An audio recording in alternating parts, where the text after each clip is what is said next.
Why El Mencho is worse than El Chapo. Imagine the worst stories you've heard about El Chapo, the notorious drug lord. Now picture someone even more ruthless and dangerous. That's Nemesio El Mencho Oseguera Cervantes, leading the feared Nigga named Fi. CJNG cartel. El Mencho's reign of terror has taken violence and fear to a new level. In this journey, we'll uncover why El Mencho is considered worse than El Chapo, giving you a glimpse into the harsh reality of Mexico's drug war.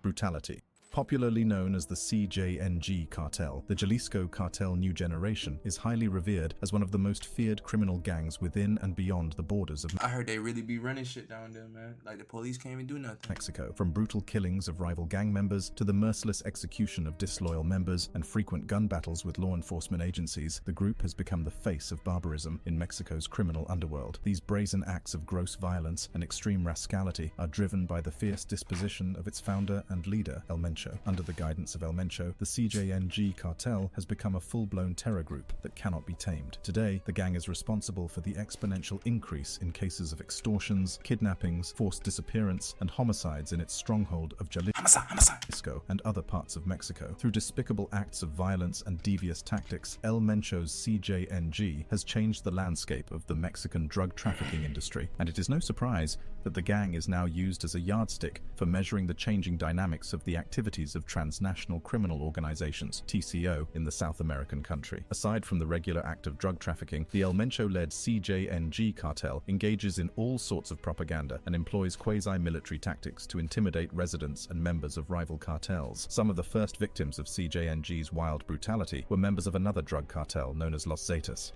Announcing its grand arrival, the CJNG gang slayed 3 men and dumped their bodies in a van in the Mexican city of Cancun, alongside an eerie narco message that reads, "We are the new group Mata Zetas, Zeta Killers, and we are against kidnapping and extortion, and we will fight them in all states for a cleaner Mexico. Los Mata Zetas." At the time, most residents, law enforcement agencies, and even rival gangs were not exactly sure what to do with this message. Hence, it was treated with levity. But over the next few months, they'd come to realize the implication of that message and the face behind it. In its first famous public appearance, members of the CJNG, presumably under the orders of El Mencho, blocked a major street during rush hour in Veracruz and dumped 2 pickup trucks containing the mutilated bodies of 35 victims, including a policeman and 2 teenage boys. Of course, the incident was a real shocker for residents and local authorities. However, the most surprising thing about the operation was the in which it was carried out and the state of the bodies that were dumped. The gangsters went about their business with little or no fear, so much that they even allowed surveillance cameras to capture some of their movements. The mere sight of the scene was enough to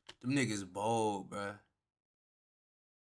Bro, what's going on in Mexico, bro? send a spine-chilling message to members of the public and law enforcement agencies that a new sheriff was in town. Ironically, the forensic examination carried out by medical experts showed that most of the victims were not murdered with guns or other sophisticated weapons. Niggas chopped them up. They sawed them off. I know they did. Instead, they were tortured to death. This level of brutality was strange and extreme, especially for local residents in the port city of Veracruz, who, up until this moment, were safe from the drug-related violence that ravaged other parts of Mexico. But hey, you two, this is tobacco.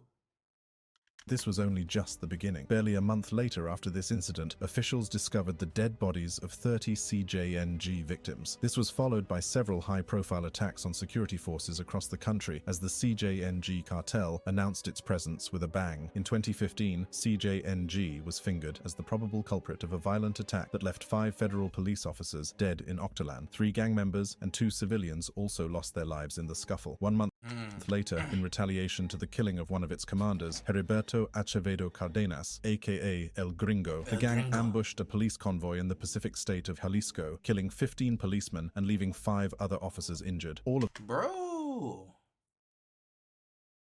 I feel like you can't get away with this in America, bro. Nah. Bro, the Mexican government's a joke, bro. this culminated in a 20-day period within which the CJNG cartel murdered 21 police officers. As expected, this despicable act got the attention of the local authorities and the US Treasury Department, which immediately added El Mencho to its surveillance list. But surprisingly, the announcement only emboldened the activities of the cartel. In May 2015, the CJNG cartel continued its assault on security operatives, gunning down a military helicopter with an RPG. Where are they getting these weapons, bro?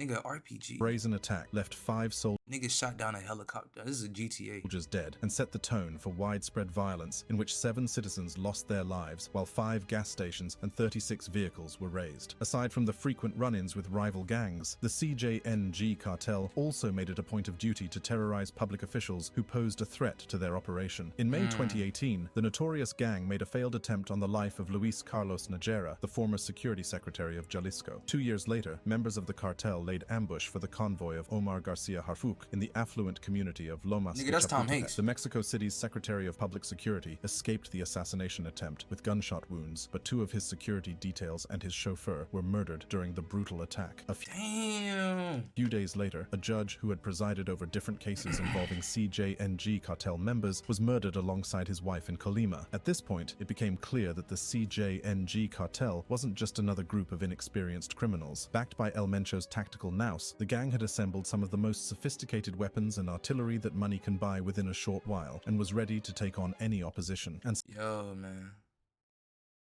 Yo. surprisingly, most rival cartels, especially the Los Zetas, were unable to keep up with the pace and brutality that CJNG brought to the table. And that's not to say Los Zetas is a group of weaklings, far from that. In 2010, the Los Zetas cartel orchestrated one of the most horrific drug-related violence in recent history. Its members killed 72 immigrants in Tamaulipas because they refused to work for the cartel. A couple of months later, authorities in San Fernando discovered a mass grave containing the bodies of 193 Central American migrants who were believed to have been kidnapped and murdered by Los Zetas, so it wouldn't be out of place to suggest that the Los Zetas cartel was one of the most violent criminal gangs in the land. But somehow, CJNG's brutality just seemed to be on a whole different level. By June 2020, the CJNG cartel had successfully relegated the Los Zetas cartel and the Gulf cartel factions in central Mexico to the backwaters. This left the Sinaloa cartel as the only gang in Mexico's underworld with enough firepower to challenge CJNG. Led by Joaquin Guzman Loera, popularly known as El Chapo, the Sinaloa cartel has a long-running history in Mexico and other neighboring countries. For a long time, the Sinaloa cartel set the standard for other cartels to follow, and its authority was almost never challenged. But all that changed as soon as the CJNG came on board. In terms of size and capacity, the Sinaloa cartel is often seen as the more established organization. But after a series of wild stunts by the CJNG gang, the once overbearing dominance of the Sinaloa cartel is now being questioned. At the height of their rivalry, in August 2016, CJNG successfully abducted 6 members of the Sinaloa cartel, including El Chapo's son, from a restaurant in Puerto Vallarta, Jalisco. This was a show of force and strength by the CJNG cartel, which most people saw what happened to his son?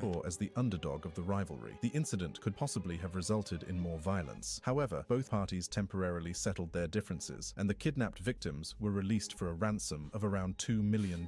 But with profitable drug trafficking routes at stake, it was only a matter of time before they resumed hostilities. In the following months, violent confrontations between CJNG and the Sinaloa cartel sent shockwaves across different states in Mexico, leading to hundreds of casualties. But the north-central state of Zacatecas served as the major battleground of these 2 narco-terrorist groups due to its proximity to the Durango Mountains, Chihuahua, and Sinaloa. In June 2021, a brutal face-off between both groups left 18 people dead in the state. Later that same year, 40 people were reportedly murdered in another violent clash between the CJNG and Sinaloa cartel. Both incidents were aggravated by other less reported cases of severed bodies hanging from trees and bridges. At the peak of this struggle, 10 mutilated bodies were dumped just outside the office of the Zacatecas state governor. In addition, 3 police officers were brutally executed in Sombrerete, and several other cases of aggression and violence were reported across Valparaiso, Bruh, the gangs out in America don't got shit on the cartel, bro.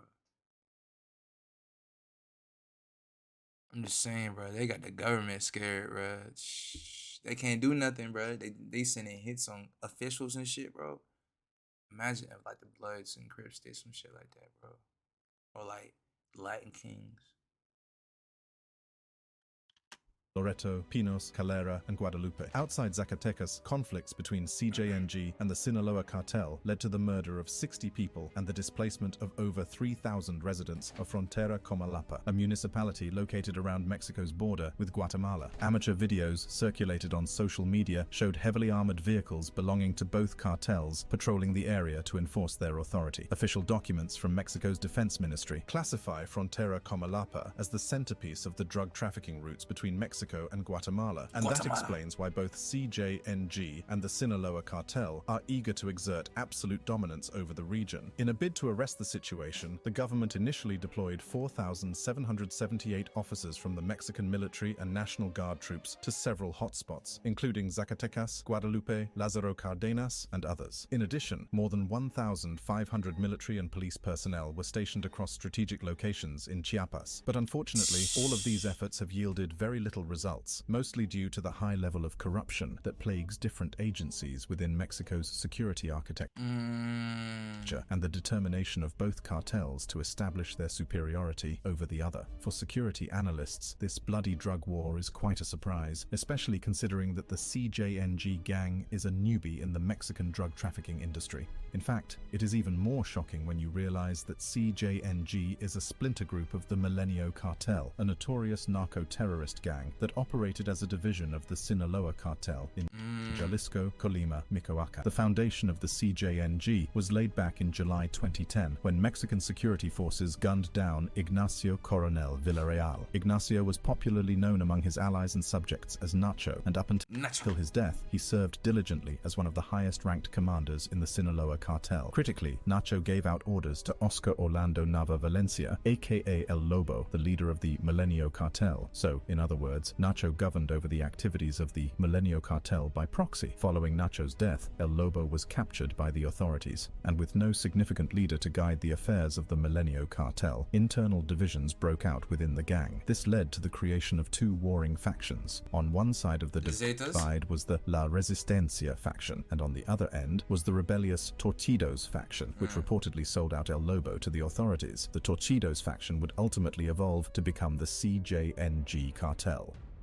Origins and leadership. As its name suggests, the Sinaloa cartel originated in the state of Sinaloa, the epic center of Mexico's drug trafficking scheme. Pedro Aviles Perez, alias El León de la Sierra, was one of the first-generation commercial drug peddlers in the region. Having achieved measurable success, Aviles dragged El Chapo into the business with the aim of mentoring him to become one of the biggest narco dealers around. But fate had other plans for both men. Aviles Perez lost his life during a fierce shootout with security operatives in 1978, forcing El Chapo to link up with the Guadalajara cartel under the leadership of Miguel Angel Felix Gallardo. Regarded as the godfather of drug cartels in Mexico, Felix Gallardo's leadership skills were flawless. He instilled discipline among his henchmen and guided the Guadalajara cartel to become one of the most prominent drug trafficking gangs in the late 1970s and early 1980s. In 1985, Felix Gallardo approved the abduction of Kiki Camarena, a DEA agent who infiltrated the cartel. Kiki was taken to an apartment in the Jardins del Bosque neighborhood in Guadalajara, where he was tortured and brutally murdered. Unknown to Felix Gallardo, this would be the greatest mistake of his career as a drug lord. After 4 years on the run, Felix Gallardo was arrested alongside 80 police officers who combined with him on different drug trafficking activities. By then, El Chapo had risen to become one of the top members of the cartel. He had become familiar with the terrain and the inner workings of the business. So, following the arrest of his Felix Gallardo, El Chapo founded the Sinaloa cartel. Under El Chapo, the Sinaloa cartel trafficked several contraband elements, including cocaine, marijuana, heroin, and methamphetamine. But away from the usual narco-trafficking scheme, the Sinaloa cartel also engaged in other illicit businesses, including kidnapping, money laundering, and high-level extortion. Like most drug lords, El Chapo encouraged his cartel members to indulge in violence as a way to instill fear into the locals and rival gangs. In fact, on some rare occasions, El Chapo was at the forefront of the violence and brutality perpetrated by his gang. For instance, back in 2010, the diminutive drug lord was seen cutting off the head of a man with a chainsaw. The victim's face was later peeled and stitched to a soccer ball. Brazen acts of barbarity cemented El Chapo as one of the world's most notorious drug lords. And even though this helped to deter rival gangs from challenging his authority, there were times when diplomacy was needed. Thankfully, El Chapo's right-hand man and co-founder of the Sinaloa cartel, Ismael Zambada Garcia, aka El Mayo, was there to fill in the void. El Mayo's leadership and negotiation methods were quite different from those employed by other cartels. So, even though the Sinaloa cartel was very much immersed in the business of illegality, El Mayo ensured that the multi-billion-dollar drug empire had a laid-back approach, especially when dealing with the citizens and law enforcement agencies. For instance, several victims of the Sinaloa cartel's extortion scheme admit that the gang's levies are very reasonable compared to the tariffs of other cartels. More importantly, the tax collection team from the Sinaloa cartel is said to be civil and polite. After defeating rival gangs to gain control of Tijuana City in Mexico, business owners in the region hailed the refined mode of operation adopted by the Sinaloa cartel. Now that Sinaloa won, things are good, one restaurant owner said. You need to pay just once, not weekly, only monthly.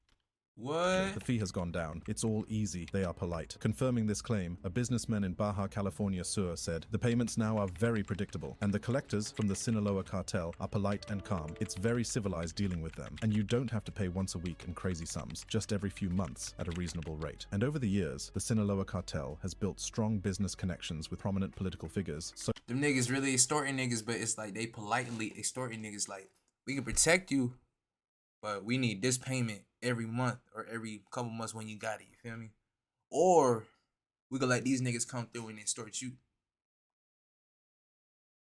social influencers, and even religious organizations. These high-level relationships allowed the notorious gang to easily exert its dominance on new territories across Mexico, but more importantly, they helped to keep El Chapo out of prison for many years. Well, not until June 1993 when he was arrested in Guatemala and extradited to Mexico. Fast forward to January 2001, El Chapo pulled a fast one on the Mexican when he escaped the Puente Grande maximum security prison. But it wasn't in the way you'd expect. The jailbreak was incredibly peaceful and well orchestrated, such that El Chapo was wheeled out of the facility by a prison guard. A few years later, the drug lord was taken into custody again after security operatives apprehended him in the beach resort city of Mazatlan in Sinaloa. But in a matter of months, the diminutive kingpin would become a free man again, thanks to a daring prison break stunt orchestrated by his wife, sons, and members of the Sinaloa cartel. This time, El Chapo escaped through a 1.6-kilometer tunnel dug underneath the prison facility. His latest prison break episode left the Mexican government and the security forces looking like clowns. El Chapo Fools, bro.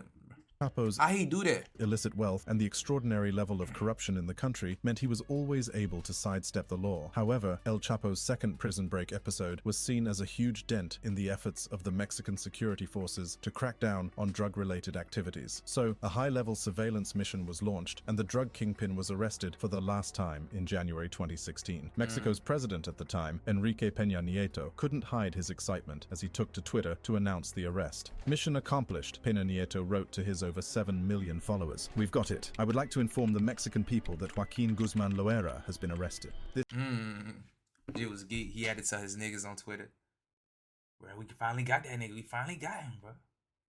After all these years, you been ducking with your bitch ass.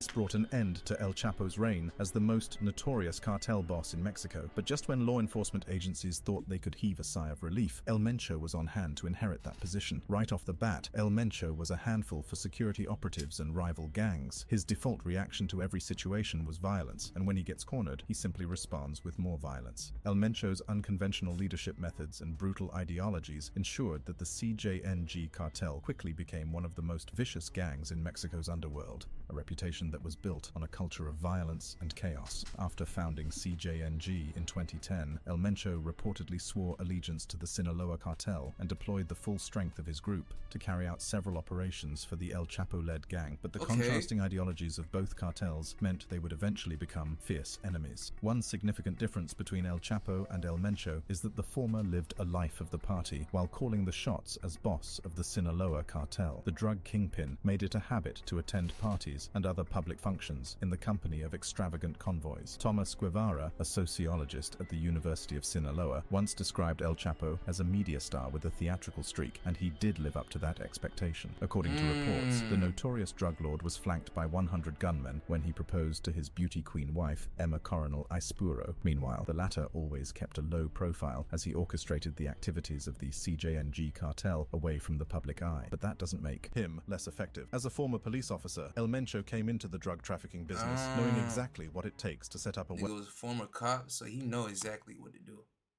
well-structured unit of fighters. He runs his cartel like a paramilitary, narcos expert Daniel Solis said in an interview. Its arsenal and its organization put the regular army to shame. This was obvious from the incredible success he enjoyed against rival cartels and the Mexican security forces, especially in the early days after he founded the CJNG gang. Born into a modest family, El Mencho dropped out of school at the age of 10 to work on his parents' avocado farm. By the age of 14, he got a job as a security guard for a weed plantation, and a few years later, he crossed the border into into the United States, where he started to sell drugs in small quantities. After a series of arrests between 1986 and 1989 in the United States, El Mencho was arrested for the last time in September 1992 and sentenced to 5 years imprisonment. 3 years into his sentence, the drug lord was set free on parole and deported back to Mexico, where he initially joined the cops before doing a complete 180 to join the drug trafficking business. El Mencho entered the How old is this nigga scene with a dogged mindset and an unwavering determination to break new grounds. As a result, the CJNG cartel became one of the first drug trafficking gangs to push fentanyl, a powerful synthetic opioid analgesic that's about 50 to 100 times more potent than morphine. The exploit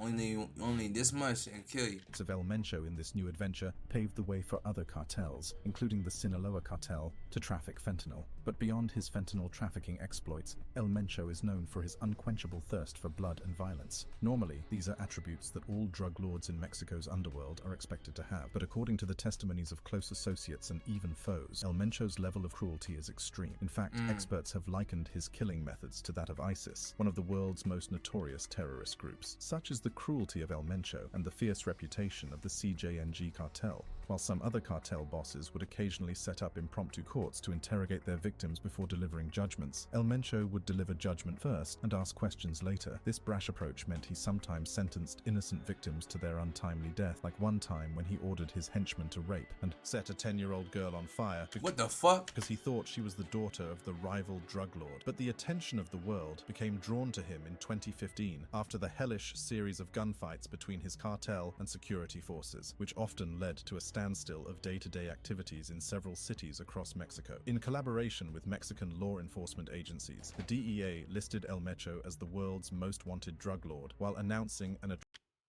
$10 million. Attractive bounty of up to $10 million for anyone who has useful information that would lead to his arrest. But up until now, the drug lord's whereabouts remain a mystery that authorities are unable to solve. Influence and power.